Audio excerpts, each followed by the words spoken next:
All right, so let's get to rolling some dice. Random encounters. We got the list up. Yes. Updated list. This is Bloodaxe edition 2nd edition. 2nd edition. Yeah. So is this the crap one? When do we get to 3.5? Hey, 2nd edition was good, man. Well, once you get skills and options, and he does have some options. I like to. Well, I also like advanced on 2nd edition. Oh, advanced is good. Yeah, advanced was advanced, and then skills and options came out as part of advanced. Yeah. Anyway, welcome to Dicejunkies. This is Random Encounters. I'm Xenodamus. I'm here with Q, and we're gonna roll some dice. So let's get this started. Who wants to go first? All right, I'll go first. Spooky. Oh, my phone in the way? Yeah. give it here. Let's see. Where's my... All right, I think I got a little bit bigger of a area now. Password lock. All right, I got 2. No, you rolled as 1, didn't you? No. A D&D story arc that would make... Why'd you put a space there? Because it's AD&D. Oh. Not AD&D. I was thinking Advanced Dungeons and Dragons. I was like, oh, wow, there's a bunch of those. Oh, yeah. War of the All right, a Lance. D&D story arc that would make a good film. Everything Drizzt. Yeah, true that. Let's see, good story arc with AD and with D&D. Now, does that have to be D&D, or do we talk about Pathfinder and stuff like that as well? It says D&D. All right. It, man. It's right there. No, I see it. I would love to see the Clarence Quintet as a movie. As much as I like that book, that would be a weird movie. I think it would be awesome if done right, man.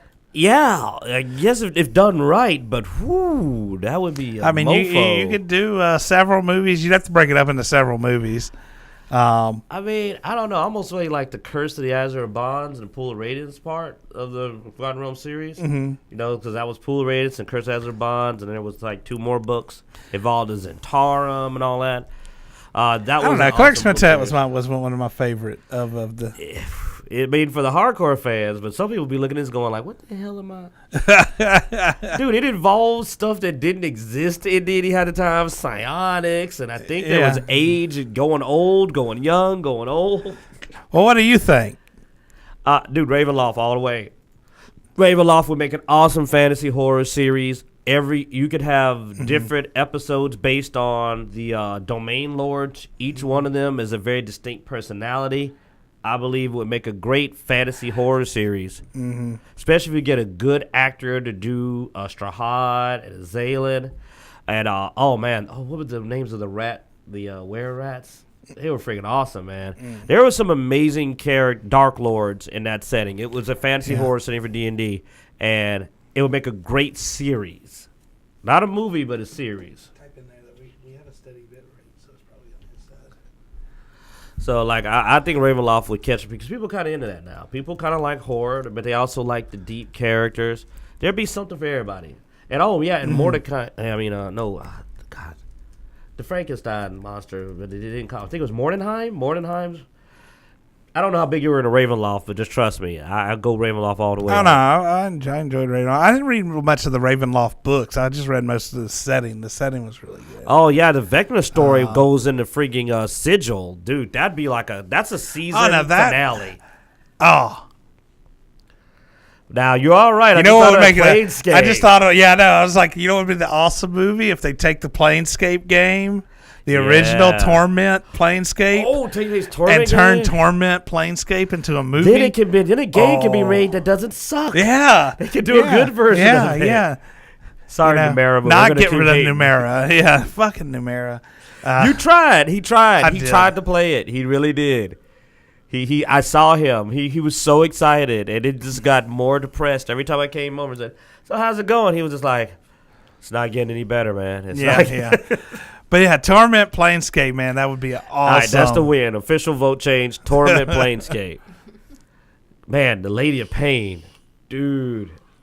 Oh, yeah. Dang it! Now I'm kind of upset because I want that. You ever get a good enough idea? You're like, I want to see this.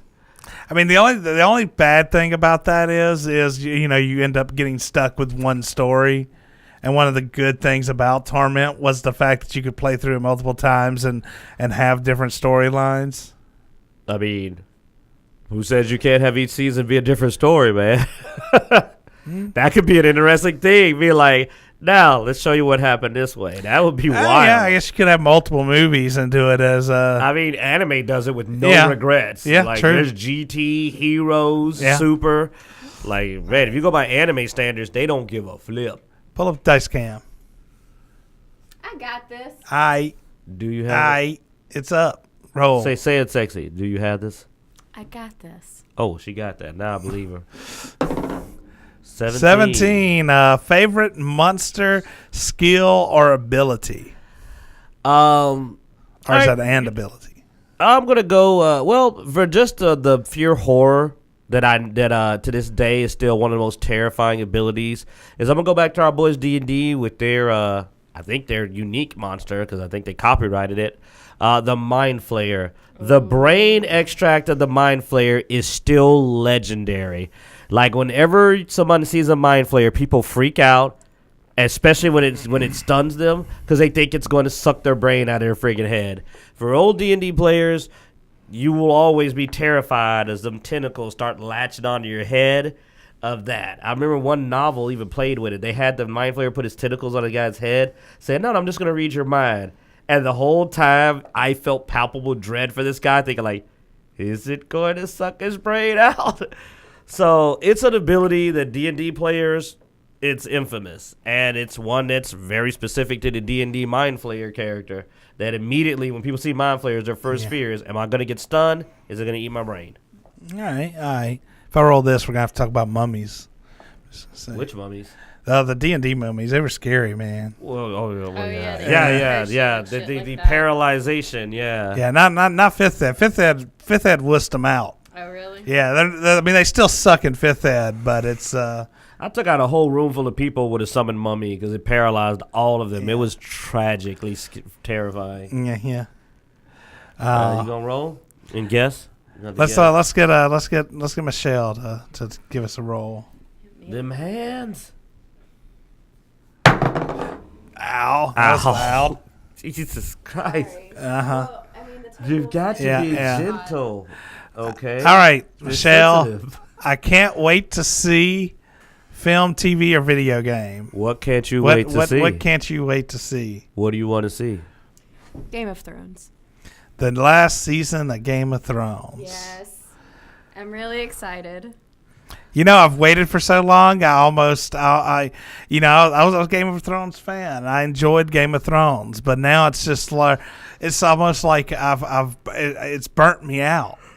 I'm just like, I'll watch it, I guess. Well, it's the last season, though. You have to watch it. Yeah, I have to watch it, but I'm just not as excited about it as I was before. That hurts my heart. It's a little long for me. I tried to jump in, but I think it's going to be amazing. I couldn't get in. Yeah.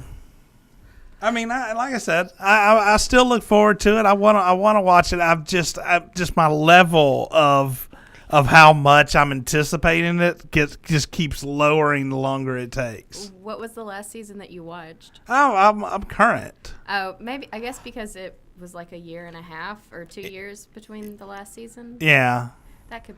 Oh, see that would do it. Yeah, I could see that burning you out. You So- slowly stop caring. Like I keep seeing teasers and pictures and stuff, and it just keeps getting me hyped back up for it. So it's coming out in like 2 weeks. So I'm excited. I did enjoy talking to Ian Beatty. Yeah. He was an interesting guy. You missed out. I probably shouldn't say this, but Oh, well, then you should definitely say it. he like one of his fans brought in some Irish whiskey at the con on Sunday, and he started passing it out. That explains so much. That entire story you told me makes so much more sense now. Yes. Yeah, no. So He was like, "Here, Michelle, drink this." Okay. So about what time was this? Like 5 o'clock. Okay, well maybe not. So we left the con Sunday, at like 2:30, 3 o'clock. And so I'm walking out, and I had to go grab my camera bag because I had left it. So I left them at the car, went back in to go grab my camera bag, and Ian's standing outside when I'm going out there, and he's like, "Oh hey," and I was like, "Oh hey, how's it going? You know, what's you enjoying Con? You enjoying Lafayette?" And he's like, "Oh, it's so fucking good here, man. Like." The people are so nice. I want to bring my asshole kids up here so that I can show them this is what fucking manners are and all this stuff. And the whole time he's talking to me, he'll get like inches. Oh yeah, no, he has no idea what space means. Inches from my face, and then he'll back up, and then he'd keep. Okay, so you know how. And Zeno is unfaded. He's just like, I'm not backing up. You know, And of course, me, I'm like, okay, this is alpha shit, and I'm not backing up, you know. He very much doesn't have any spatial awareness. Saturday night was really, really fun, right? Yeah. So one of the girls brought in some boudin balls, and they were sharing them with the guys, and I was up there talking to Ian, and just the smell of them, and he was talking with his mouth full, and like my stomach was like not handling this very well, and he's just like right like inches from me, just like talking about how it's so fucking awesome here. People are so nice, and this food is just amazing, and he just bites into it again, and I'm just like, oh my God. Why do I see like the crumbs hitting her in the face, man? It did. That's just how they do that where he's from. He was man. a cool dude. Don't get me wrong. I loved hanging out with him. He was fun. I sort of. We would stuck around if we were going to pass out whiskey. Oh, what was his name? James DeBello. Oh, that is a cool So dude. James DeBello walked out while I was in this conversation with Ian, and I was like, well, I've got to get my bag, and I just sort of directed Ian towards James and then hauled ass to go get my bag. I like James DeBello. I'm pretty sure he hates my guts, but that might be because I walked up to him and completely. Don't worry about that. Yeah, we're going to tell people what you did to me. No. You told me he was someone else. We'll save that. Okay. Yeah, that's another con story. This dude made me look so stupid in front of this guy. Stay tuned for future Dicejunkies episodes. I walked up to him and was like, "Hey, did you do this?" Stay tuned for future Dicejunkies episodes for some horror and story. So let's see. Let's get. What did you do? Let's get one more. Let's get one Zeno more told roll. He told me that dude played a role in a movie that was not him. Yeah. Let's do something else now. Last roll before we end this. I can't believe you did that to me, man. It was worse than being an a-hole. I just said, well, I don't know who the heck you are then. And he's just like, I don't give a... 9. Celebrity you want to meet at a con. The guy that you told me about. That guy. The guy you gave me the story for. That guy sounded like so I could walk up to him and say the terrible thing I said to James. Because the way I approached him was horrible. So celebrity you want to meet at a con. I am not really a celebrity. I mean, you know who I really want to say, but it's political. Celebrity meeting type of person. Like I've sucked at trying to feign excitement for meeting somebody. I'm just it's not what triggers me, I guess. Robert Downey Jr.? No, Iron Man? Maybe I wouldn't mind meeting like Tom Baker, like some of my childhood nostalgia type Tom Baker's meeting. still alive? Yeah, Tom Baker's still alive. So somebody like that, or Bruce Willis. Yeah, that'd be cool. Okay, I will say that. Jet Li. Liam Neeson for you, Q. I love to meet Liam Neeson. That's like I walk up and go like, yo, man, don't let nobody tell you crap. You kick whoever's ass you want to. They being bitches. Whining. Who ain't wanted to mess somebody up before? Just shout out like horrible support, man. You know what I'm going to say? I would like to see the voice of Brawley. Let's leave it at that. I would like to meet the voice of Brawley. That movie was awesome. But yeah, I don't get overly excited about a meeting, I guess, celebrities personally. True. Now, I mean, if I could if I could definitely get an interview with them for my channel, then I'd get then all of them. I want to meet the celebrity who will give us an interview. Yeah, who will give us an interview and give us something exclusive, because that would be awesome. Like telling us about the strip club where the strippers go to die. That was an awesome exclusive we got. Oh, yeah. Oh, yeah, that's the type of celebrities I like to be. Yeah, like the one that get a 15, 20-minute conversation about strip clubs just because that's something he wanted to talk about. And we were just like, sure, you want to do it on camera? All right, we'll let you do it on camera. You guys talk about strip clubs? I haven't met anybody who's willing to do that with me. We're like, we talk about everything, man. Like, there's nothing. It's okay if I curse? We're like, fuck yes. Yeah. Literally to that. Like, curse. I already had a long conversation with my kids, as I told you. Don't watch Daddy's show. You're too young. Like, don't watch the show, kids. If you're watching this, you're in trouble. Yeah. What time is it? What do we got on the clock? All right, we got 8 more minutes. You want to roll one, Q? 19. Women, yes, I get to mess with the editor. Women in geek That's as culture. good as a 1. Editor. That's as good as a 1. Editor's discussion. Because I know choice. you don't want to do it. So, in celebration of us having something that isn't pure testosterone in the room, we were going to have Michelle tell us what she wants us to talk about. We bow to our better half. This is all Bloodaxe's fault, by the way. Thanks, Bloodaxe. I'll tell Ms. Bloodaxe on him. She'll get him. Okay. Well, how about you guys tell me your favorite Soul Calibur character not based on looks? I don't think I base any of my characters on looks. I just want to make sure that's not like why you pick them. Okay. Now go. Nightmare. His Female brutal character. Oh. Nightmare. Okay. Inferno. Favorite female character not based on looks? Wow, that is a... Mine's Sophisha. I like Sophisha. Why is that? I liked her shield and sword combos and the parrying that she does and counter stuff that she does in the midst of her attacks. Mm-hmm. But yeah. Okay. I actually I've been learning Talum, surprisingly, and have been enjoying playing as her.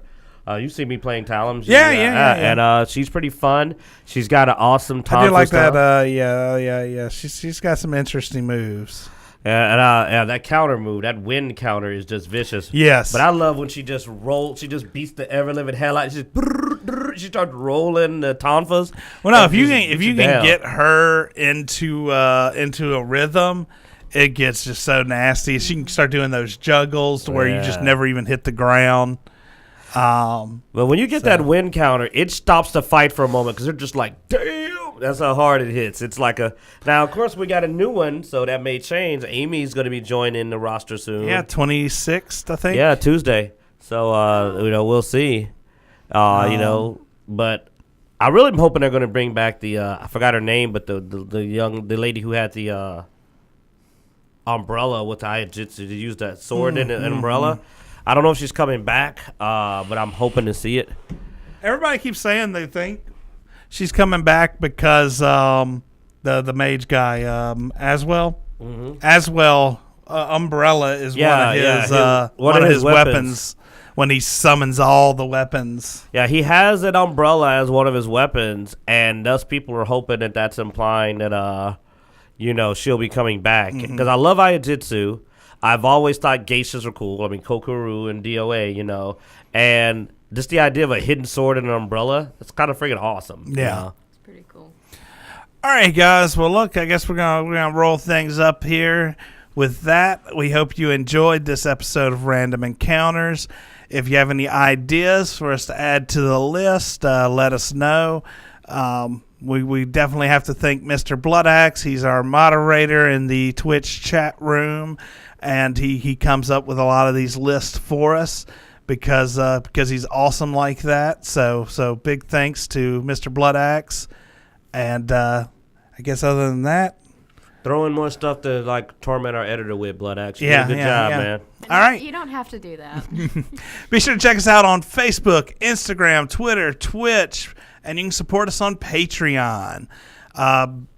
Check us out on our webpage, Dicejunkies.com, where you can find all the links on all those social media platforms you can find us on, and links to some of our friends' pages, like Elder Thash's Studios, does a lot of our painting, stuff like that. Tay Cosplay, she does our board game reviews. We do those live on Thursdays.